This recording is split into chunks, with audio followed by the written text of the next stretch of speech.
বন্ধুরা আজকে থেকে শুরু হয়ে গেল আমাদের পশ্চিমবঙ্গ সহ ভারতের আরও 12টি রাজ্যে এসআইআর প্রক্রিয়া। হ্যাঁ বন্ধুরা, এসআইআর শুরু হয়ে গেল আমাদের পশ্চিমবঙ্গেও।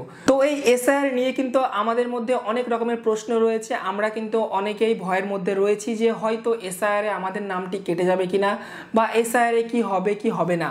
তো বন্ধুরা আপনাদেরকে বলে দিই, আজকে 28 তারিখ, আজকে থেকে আগামী 3 নভেম্বর পর্যন্ত এই যে 6-7 দিনের একটা ব্যাপার, এই 6-7 দিনের মধ্যে কিন্তু আপনার বাড়িতে কেউ আসবে না।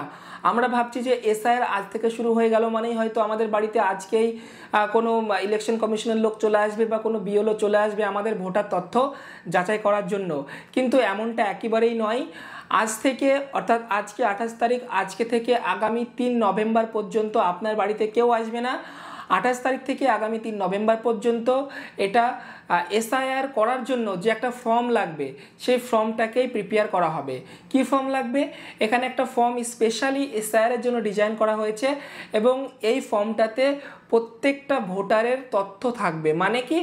মানে হচ্ছে সাপোজ ধরুন আপনার নামে এসআইআর হবে, আপনার বাড়িতে এসছে, তো সেক্ষেত্রে পার্টিকুলার আপনার নামেরই একটা ফর্ম থাকবে, যে ফর্মে আপনার নাম আগে থেকে প্রিন্টেড থাকবে, আপনার ভোটার কার্ডের সিরিয়াল নাম্বার প্রিন্টেড থাকবে, বিধানসভা সিরিয়াল নাম্বার প্রিন্টেড থাকবে, এরকম কিউআর কোড প্রিন্টেড থাকবে, এবং আপনার যে পুরাতন ভোটার ছবিতে যে আপনার ফটো পাসপোর্ট সাইজ, সেটাও কিন্তু আপনার ফর্মে প্রিন্টেড থাকবে। তো এই ফর্মগুলোকে আগে থেকে রেডি করতে হবে। তো রেডি করার কাজ কিন্তু আজকে থেকে চলবে আগামী 3 নভেম্বর পর্যন্ত। তো এই সময়টুকু আমাদের পশ্চিমবঙ্গ সহ আরও যে সমস্ত রাজ্যগুলো নিয়ে এসআইআর হবে, প্রত্যেকটা রাজ্যের যে নির্দিষ্ট দপ্তর রয়েছে সেখানে কিন্তু প্রত্যেকটা ভোটারের জন্য আলাদা আলাদাভাবে এই ফর্মগুলো প্রিন্ট করা হবে। এবার এই ফর্মগুলো প্রিন্ট যখনই কমপ্লিট হয়ে যাবে, 3 তারিখের মধ্যে কমপ্লিট করতে বলা হয়েছে, 3 নভেম্বরের মধ্যে।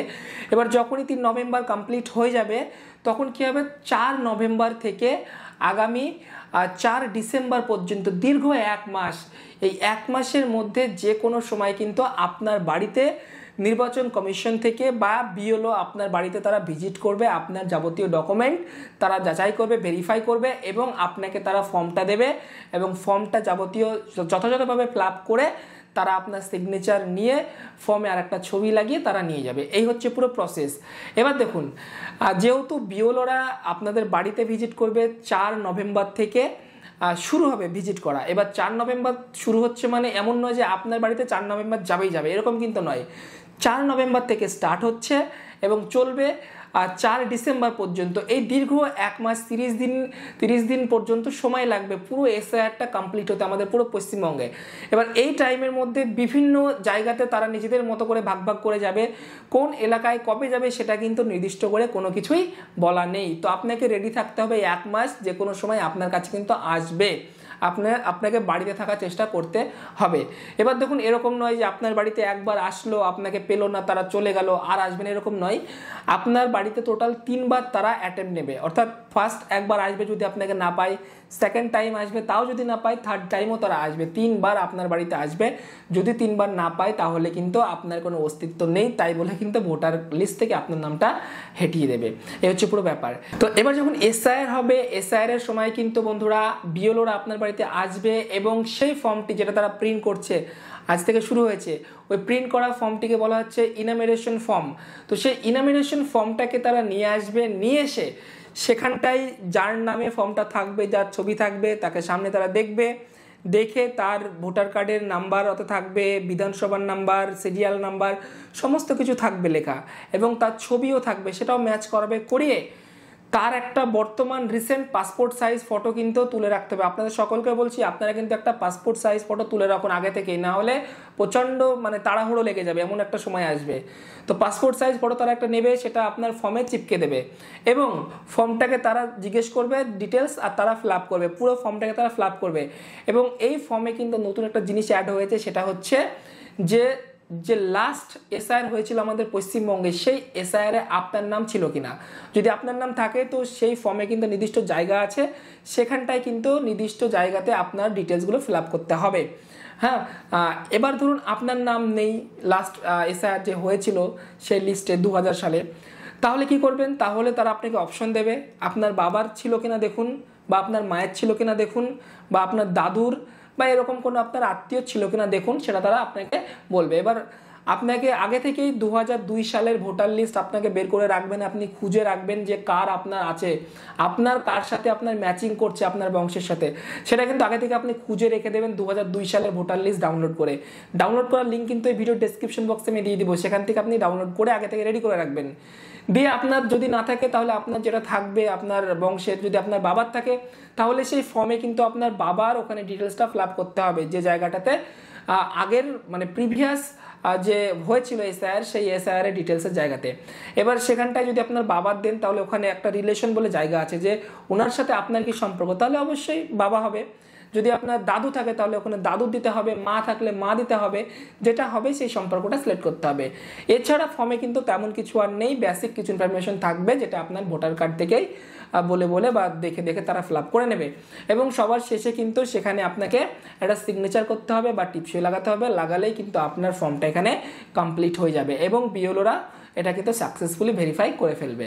এর ফলে কি হবে, আপনার ফর্মটা আগে চলে যাবে এবং আশা করা যাবে আপনার ফর্মটা কিন্তু আগামীতে যে লিস্ট প্রকাশিত হবে একটা, হ্যাঁ, ড্রাফট রোল, সেই ড্রাফট রোলে কিন্তু আপনার নাম চলে আসবে। তো এখানে ড্রাফট রোল কবে প্রকাশিত হবে? ড্রাফট রোল প্রকাশিত হবে 9 ডিসেম্বর 2025, অর্থাৎ 4 ডিসেম্বর পর্যন্ত এসআইআর হচ্ছে, তারপরে কিছুদিন বাদ দিয়ে 9 ডিসেম্বরে কিন্তু একটা ড্রাফট রোল প্রকাশিত হবে এবং সেটাতে আপনারা অনলাইন থেকেও চেক করতে পারবেন বা বিভিন্ন পঞ্চায়েতে ব্লক অফিসের সামনে ঝুলিয়ে দেবে যে সবাই চেক করে নিন সকলের নাম আছে কিনা। এবার অনেক ক্ষেত্রে দেখা যায় যে কারো নাম ভুলবশত বাদ চলে গেছে বা কারো বানান ভুল হয়ে গেছে বা কিছু কারণবশত নাম ওঠেনি ড্রাফট রোলে, তো সেক্ষেত্রে কিন্তু আপনাদেরকে আরও 15 দিন এক্সট্রা টাইম দেওয়া হবে যে আপনারা আগে আবেদন করে নামটা তুলে নিন। হতেই পারে ভুল, স্বাভাবিক ব্যাপার, তো যাতে ভুল হয়ে যায় সেজন্য সংশোধন করার জন্য আরও 15 দিন আপনাকে টাইম দেবে।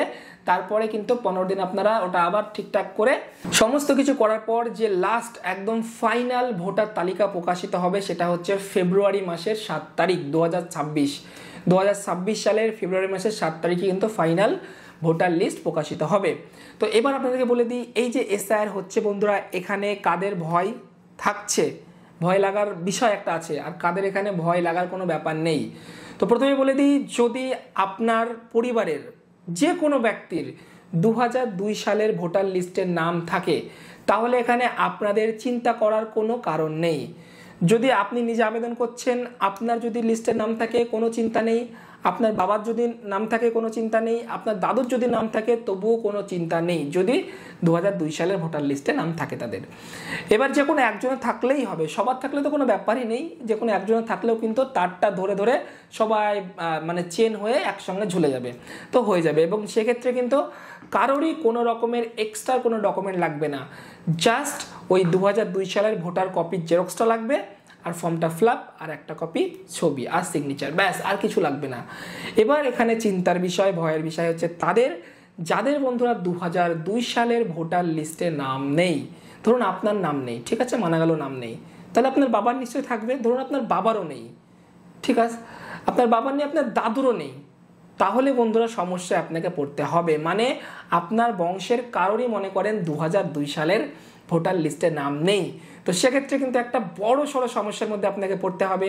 কি সমস্যা? যদি আপনার এবং আপনার বংশের ফ্যামিলির কারো যদি 2002 সালের লিস্টে নাম না থাকে তাহলে প্রথমত দুটো কন্ডিশন, একটা হচ্ছে আপনার বাড়িতে যে বিএলওরা ফর্ম নিয়ে আসছে সেই ফর্মটা নিয়েই আসবে না, কারণ আপনার নামে সেই ফর্ম প্রিন্টই হবে না, 1 নম্বর। দ্বিতীয় হচ্ছে ধরুন প্রিন্ট হলো, নিয়েও আসলো, তো সেক্ষেত্রে ফর্মও ফিল আপ করে নেবে আপনার কাছে, কোনো ইস্যু নেই। ফর্ম ফিল আপ করার পরে কিন্তু সেই ফর্মটা ফাইনাল সাবমিট আপনার হবে না। সাবমিট হওয়ার আগে আপনার বাড়িতে একটা নোটিশ আসবে, হ্যাঁ, নোটিশ আপনাকে পাঠানো হবে ইলেকশন কমিশনের তরফ থেকে। সেই নোটিশে আপনাকে ডেট দেওয়া হবে যে অমুক ডেটে অমুক জায়গায় আপনাকে হিয়ারিংয়ে যেতে হবে। সেখানে আপনাকে হিয়ারিংয়ে যেতে হবে সশরীরে। সেখানে গিয়ে তারা আপনাকে জিজ্ঞাসা করবে যে আপনার নাম 2002 সালের লিস্টে নাই কেন। আপনি যদি বলেন যে আপনার তখন বয়স হয়েছিল না, তাহলে নিশ্চয় আপনার বাবার থাকবে, আপনার বাবার নাই কেন, আপনি রিজন দেবেন, কারণ দেখাবেন কেন বাবার নেই। যদি বাবার না থাকে আপনার দাদুর থাকার দরকার, তাও কেন নেই, তো সেটার আপনাকে রিজন কারণ দেখাতে হবে। এবার আপনি কারণ যদি দেখাতে না পারেন কোনো প্রবলেম নেই, ঠিক আছে, আপনি করেননি ভোটার কার্ড, কোনো ইস্যু নেই, তাহলে আপনি এখানকার ইন্ডিয়ার যে বাসিন্দা তার একটা প্রমাণ আমাদেরকে দেন। তো প্রমাণ হিসাবে এখানে মোট 12টা নথি ইলেকশন কমিশনের তরফ থেকে চাওয়া হয়েছে, তার লিস্ট আমি এখানে দিয়ে দিচ্ছি। তবে এখানে সবার শেষে যে আধার কার্ড আছে, আধার কার্ড আছে বলে লাফালাফির কোনো ব্যাপার নেই, কিন্তু এখানে ইলেকশন কমিশন পরিষ্কার বলে দিয়েছে আধার কার্ডের যে আইন সে অনুযায়ী আধার কার্ড কিন্তু কোনো রকমভাবেই মানে আপনি যে ভারতীয় সেটার কিন্তু প্রমাণ নয় আধার কার্ড, ঠিক আছে? এইটা কিন্তু মাথায় রাখতে হবে আপনাকে। তো আধার কার্ডটা কতটা গ্রহণযোগ্য সেটা আমারও জানা নেই। আধার কার্ড আধার কার্ড বাদে বাকি যে এখানে 11টা ডকুমেন্টস রয়েছে সেগুলোর মধ্যে যে কোনো আপনি একটা দেখাতে পারেন, তাহলেই কিন্তু আপনার লিস্টে নাম উঠে যাবে। তো এই ছিল একটা কমপ্লিট ভিডিও বন্ধুরা এসআইআর নিয়ে। তো যদি ভিডিওটি ভালো লাগে অবশ্যই লাইক করে মধ্যে শেয়ার করবেন, চ্যানেলে যদি নতুন থাকে অবশ্যই চ্যানেলটিকে সাবস্ক্রাইব করবেন।